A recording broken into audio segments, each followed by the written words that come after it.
people, konnichiwa. Bikin bersama Salvian di channelnya Kudetek.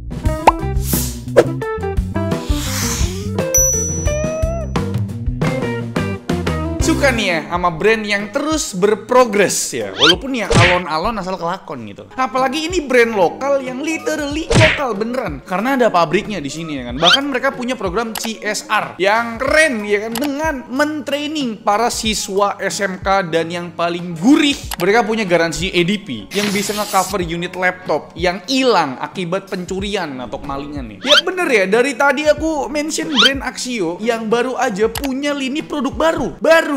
Ini dia Axio Pongo 750. Walau spesifikasi di laptop ini bukan yang paling fresh, setidaknya Axio Pongo punya line up baru buat laptop gaming mereka. Gak kayak lokal sebelah yang laptop gamingnya you know lah ya kan.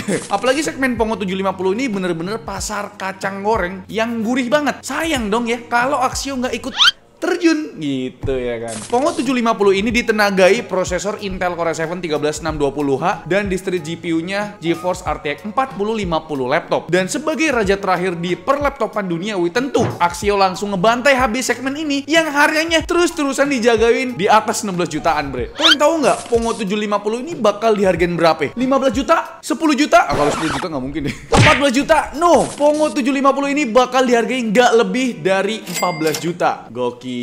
Edan ya, selisihnya bahkan bisa 2-3 juta dari pesaing terdekatnya. Sebut aja Katana 15, Nitro V15, Loki 15, dan Omen 16. Dan kalau kalian masih sini sama produk lokal dan masih mending-mendingin brand internasional, kastanya lebih tinggi, ya iya sih. Terserah deh ya, tapi ini selisihnya 2-3 juta, lumayan gitu loh. Oke, sekarang kita bahas unit dari Pongo 750. Secara keseluruhan, bahasa desainnya itu masih sama aja ya dengan Pongo series lainnya gitu ya. Kita sendiri udah pernah nge-review Pongo 760 dan Pongo 725. Palingan aku mention yang memorable aja ya kan. Bahasa desainnya minimalis yang pasti. Heritage of power button masih terjaga di sini ya kan. Sejauh ini produknya Axio nggak pernah melupakan power button yang emang semestinya dedicated alias terpisah. Terus buat area keyboardnya tentu punya backlit dan arrow key-nya proper nih ya kan, nggak setengah gitu ya kan. Dan percolokan duniawi di Pongo series juga ya selalu menyenangkan ya. Posisinya tersebar rata dan lubangnya banyak gitu loh. Bahkan ada 4 port USB yang masing-masingnya terdiri dari 2 USB A dan USB Type-C,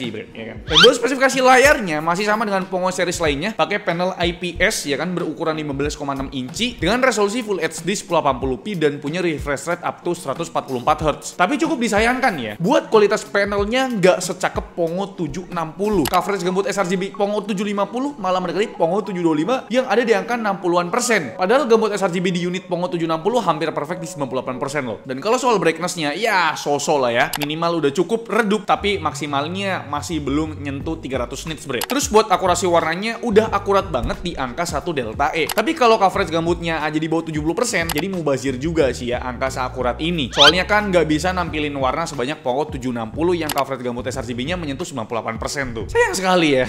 Dan lanjut kita ngebahas spesifikasinya ya. Kita udah mention sedikit di awal, prosesor laptop ini tuh pakai Intel Core i7 13620H. Buat yang khawatir sama gosip Intel Gen 13 dan Gen 14 pada crash, tenang aja, sejauh ini case-nya baru di prosesor desktop, bre. Prosesor ini ada upgrade tipis-tipis dari Core i7 12650H yang ada di unit Pongo 760 dan Pongo 725. Kalau kita lihat dari multi-core score Cinebench R23, Core i7 13620H di Pongo 750 ini 13% lebih kenceng dari Core i7 12650H di unit Pongo 760 dan 4% lebih kenceng dari Ryzen 7 7735HS di unit MSI Titan A15. Tapi ketinggalan 15% dari prosesor yang sama di unit Katana 15. Lumayan jauh ya kalahannya, padahal prosesornya yang sama. Next buat GPU-nya. RTX 4050 di unit ini punya TGP up to 100 watt. Ya ini full nih ya kan 4050-nya. Secara grafik Core by 3D Mark emang GPU ini lebih kenceng ketimbang RTX 4060 yang low power. Bahkan di 3D Mark Port Royal, RTX 4050 di sini bisa 10% lebih kenceng. Tapi sayangnya di semua pengujian 3D Mark, RTX 4050 di Pongo 750 tertinggal dari RTX 4050 di unit Bravo Bravo 15 yang punya TGP up to 105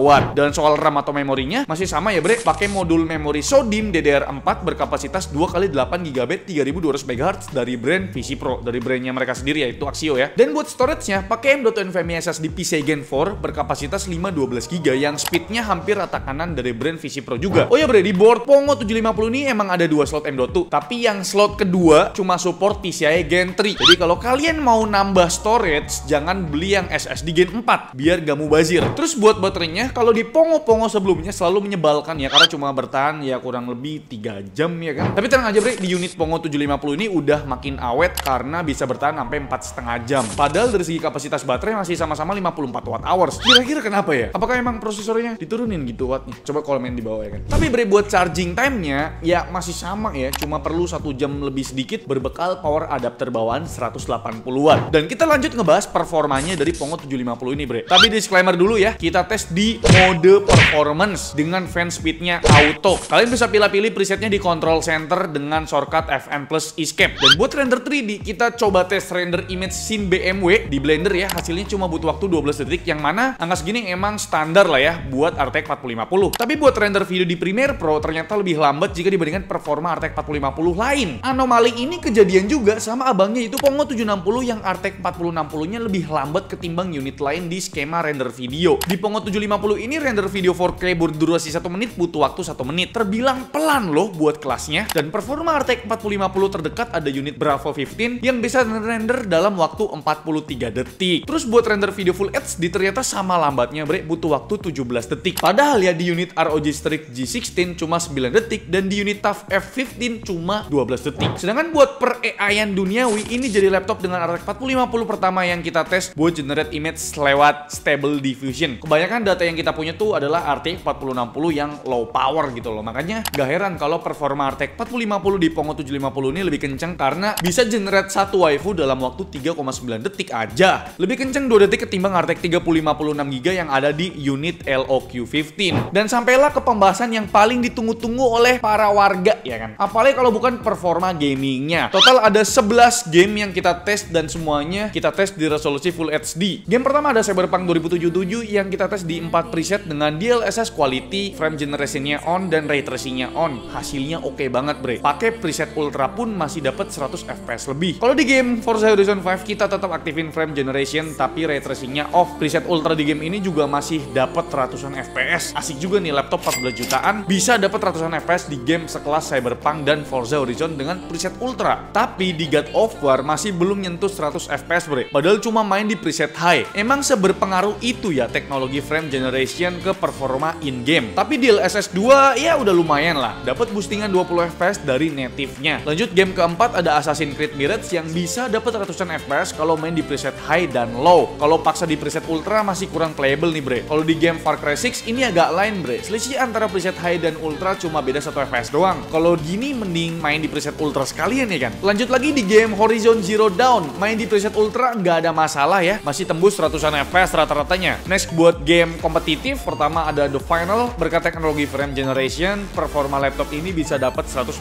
fps lebih kalau pakai preset medium tanpa adanya ray tracing. Terus di game Dota 2 dengan preset rata kanan dan screen render 80% bisa dapat rata-rata 123 fps nih. Game selanjutnya ada PUBG Steam yang kita mainkan di preset high, rata-rata fps-nya ternyata masih oke nih ya, menyentuh 120 fps. Sedangkan di game CS2 yang kita tes di preset high juga ya, bisa tembus 150-an fps bre, padahal nggak pakai FSR. Dan terakhir ada game Valorant yang kita tes dengan preset rata kiri biar dapat fps maksimal, rata-ratanya oke banget nih ya, dapat 236 fps. Soal persuhuan duniawi, aku pribadi agak terkejut. Kalau yang edisi Pongo 760 dan Pongo 725 kan heat pipe-nya masih tembaga telanjang, terus finishing heatsinknya sama fan-nya juga ya masih silver ya kan. Nah di unit Pongo 750 ini udah ada improvement, setidaknya dari segi tampilannya yang makin rapih dengan coating full hitam nih kan. Hal kecil begini aja diperhatiin banget ya kan sama Axio.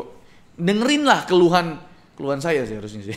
Good job ya. Buat konfigurasinya mirip sama Pongo 760 dengan 5 buah share heat pipe dan 2 buah kipas brake. Buat suhu prosesornya pas kondisi idle ada di angka 47 derajat Celcius dengan TDP 6,6 watt. Tapi pas kita running Cinebench R23 selama 10 menit, suhunya tuh stabil di angka 94 derajat Celcius dengan rata-rata TDP di 55 watt. Sedangkan buat suhu VG-nya pas kondisi idle lebih adem lagi di angka 37 derajat Celcius dengan TGP jalan di 2 watt. Terus pas kita running format selama 10 menit, suhunya cuma mentok di angka 76 derajat Celcius dengan TGP jalan full load di 100 watt. Buat suhu permukaannya, kita rekam sambil main Cyberpunk 2077 di area touchpad dan wrist rest tentu adem di angka 31 derajat Celcius. Area kanan kiri keyboard juga masih adem di kisaran 33 derajat. Tapi area tengah udah mulai menghangat dengan hotspot mencapai 46 derajat Celcius. Tapi kalau nggak sampai 50 sih masih ya oke lah. Kalau buat gaming yang fokus di tombol WASD harusnya ya nggak merasa terganggu lah sama panasnya di sini, bre. Dan kesimpulannya, Pongo series selalu aja berhasil menggegerkan pasar laptop gaming khususnya di segmen low to mid. Selain tawaran ADP berupa jaminan kehilangan, khusus Axio Pongo 750 ini juga kasih tawaran menarik tambahan berupa bundling game terbaru dari Ubisoft yaitu Assassin's Creed Shadow. Dengan harga yang lebih murah 2-3 juta dibanding para pesaingnya, Pongo 750 juga ngasih improvement dari segi baterai yang makin irit dan detail cooling system yang makin rapih.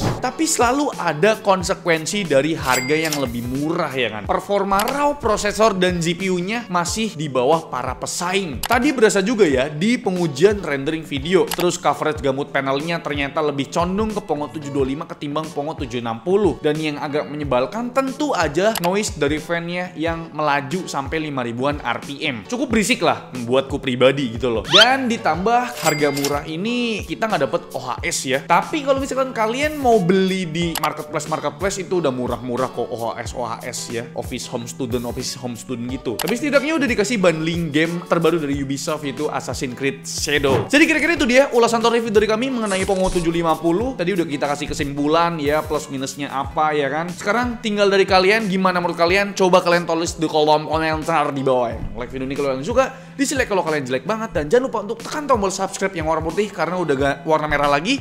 Sampai jumpa di video selanjutnya. Bye bye.